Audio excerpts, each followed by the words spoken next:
entre décembre 98 et décembre 99, il y a eu au Congo-Brazzaville plus de massacres, plus de morts, plus de viols systématiques, plusieurs dizaines de milliers, qu'il n'y en a eu au Kosovo, en Tchétchénie et à Timor-Est réunis dans la même période. Regardez la manière dont on a couvert ces trois événements et la manière dont on a couvert le Congo-Brazzaville, rien du tout. Je dirais plus personne qui ose lever le petit doigt au Congo-Brazzaville, et on pratique ce qu'on appelle le dialogue sans exclusion. Et tout cela devrait être couronné par des élections truquées qui permettraient d'installer pour encore un certain nombre d'années M. Sassou Nguesso à la tête du Congo-Brazzaville pour le plus grand profit de la France-Afrique.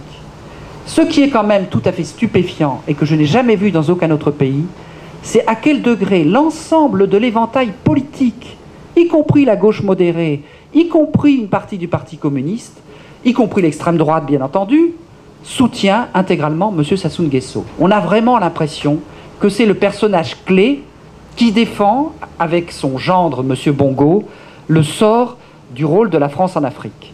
Jusque à une série de massacres continus pratiquement tous les ans, et des massacres épouvantables, notamment en 1997-98 dans la région pétrolière, il y avait eu une série de crimes contre l'humanité, un nettoyage ethnique en particulier, pourrait-on dire, des régions qui vont accueillir le pétrole tchadien.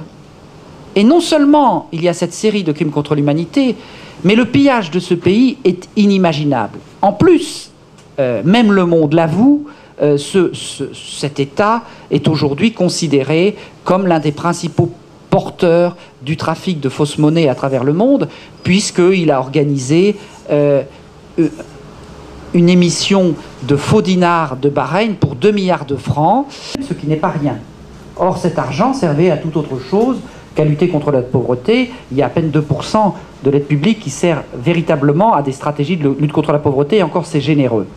Donc, pendant 10 ans, nous nous sommes battus pour faire en sorte qu'une part sensible de l'aide publique au développement serve des stratégies de lutte contre l'extrême misère, la pauvreté, la faim dans le monde, et nous avons obtenu patiemment le soutien des 3/4 pratiquement de la Chambre des députés, une proposition de loi signée par tous les groupes politiques.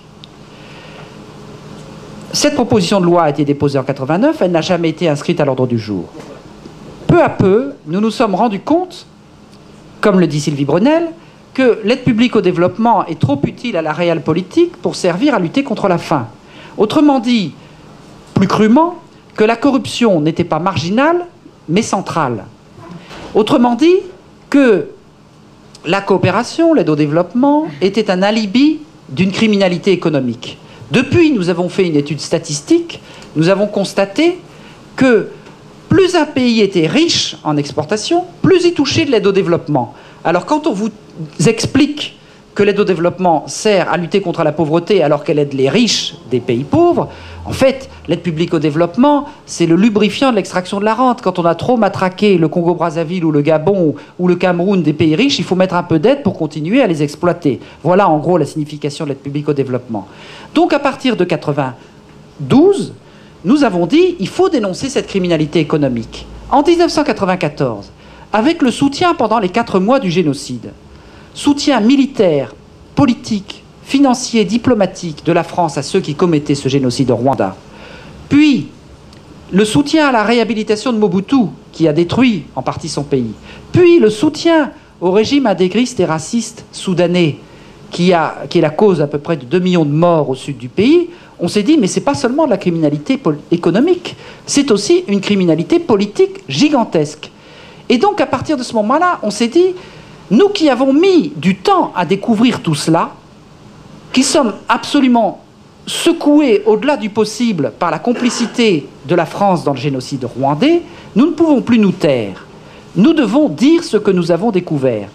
Et donc, nous avons lancé Billets d'Afrique, des dossiers noirs de la politique africaine de la France, et peu à peu lancé un travail d'investigation, de recherche d'informations, de consultation des spécialistes, de rencontres de très nombreux Africains, et c'est cela qui a abouti à ce travail. Reprenant en partie les arguments de nos avocats, il a conclu que le délit d'offense à chef d'État était incompatible avec la Convention européenne des droits de l'homme. C'est une victoire énorme contre la censure. Et ce qui m'a beaucoup surpris, outre l'émotion de gagner ce procès, puisque jamais personne n'est sorti indemne de ce type de procès, c'est la réaction qui m'avait semblé presque démesurée des Africains qui étaient sur place. Et en fait, j'ai compris après coup. Une réaction d'enthousiasme, de libération formidable. Certains ont parlé de la chute du mur de Berlin. Tout ça pouvait paraître excessif. Et pourtant, nos amis qui étaient là disaient, mais quelque part cela nous autorise à parler. Pourquoi? Hier soir, je faisais une conférence, il y en a un qui m'a donné l'explication. Il m'a dit, nous vivons dans des pays où ces chefs d'État se vivent, se pensent, se croient en permanence au-dessus des lois. Et en fait, ce jugement les ramène comme sujet de loi. Et ça, symboliquement, c'est quelque chose d'extraordinaire. Bon. Aujourd'hui, il y a un peu un conflit des anciens et des modernes. Il y a certains qui commencent à découvrir, avec 20 ans de retard, qu'on pourrait peut-être se poser des questions par rapport au mode de management de l'hégémonie française sur un certain nombre de pays. Les gens qui se posent des questions ne sont pas des philanthropes. Mais c'est pour vous dire, quand même, on en est quand même assez loin. Alors évidemment, c'est beaucoup plus facile d'aller critiquer ce qui se passe au Chili ou à Timor-Est que d'aller critiquer ce qui se passe au Congo-Brazzaville. J'ai pas le temps non plus de vous l'expliquer, mais il est de plus en plus clair, je pourrais vous faire de longues démonstrations à ce sujet, que la soi-disant antagonisme franco-américain en Afrique, c'est vrai pour un certain nombre d'exécutants, mais au niveau supérieur, c'est très largement de l'enfumage. Un Charles Pasqua est en fait très proche d'un certain nombre de réseaux américains. Il est très proche de la famille Bush. Pierre Falcon, vit aux États-Unis. Ce personnage éminent du réseau Pasqua. Il a fondé sa société Petrolo, vendeur d'armes, en Amérique latine, aux États-Unis, et il a financé la campagne de Bush Junior, sachant que Bush père était l'ancien directeur de la CIA. Il faut se souvenir que le SAC, Service d'action civique, a été cofondé par Charles Pasqua et un personnage dont on va parler de plus en plus, qui s'appelle Étienne Léandri, dont l'histoire est racontée dans un livre extraordinaire qui s'appelle Les Requins, publié de Julien Commer. Étienne Léandri était un collaborateur de haute volée qui a été condamné à 20 ans de travaux forcés à la Libération. Il est passé en Italie, il est rentré dans la mafia, il est devenu le correspondant de Lucky Luciano auprès d'Alain Deleuze, le directeur de la CIA, parce que vous savez qu'il y a de vieux liens entre la mafia italienne et la CIA, notamment depuis le débarquement en Sicile. Et la CIA, à la fin des années 50, a exigé et obtenu de la France qu'elle gracie les 20 ans de travaux forcés d'Étienne Léandri. Étienne Léandri est arrivé en France, il a cofondé le SAC avec Charles Pasqua.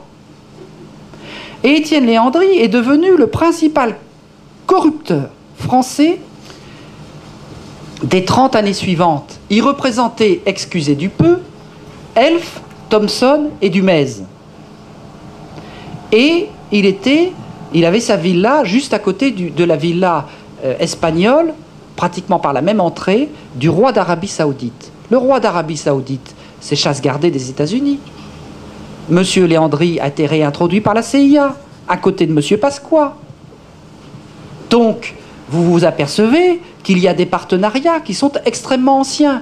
Je pourrais vous multiplier les exemples. Donc, quand il s'agit de choses sérieuses, le pétrole angolais, le pétrole congolais ou autre chose, eh bien, il n'y a aucun problème. Kofi Annan, sur l'absence totale de l'intervention des États-Unis dans ce terrible conflit au Congo-Brazzaville, il a répondu à un ami: les Nations Unies ne peuvent rien faire, le Congo-Brazzaville est la chasse gardée de la France, avec l'accord des États-Unis.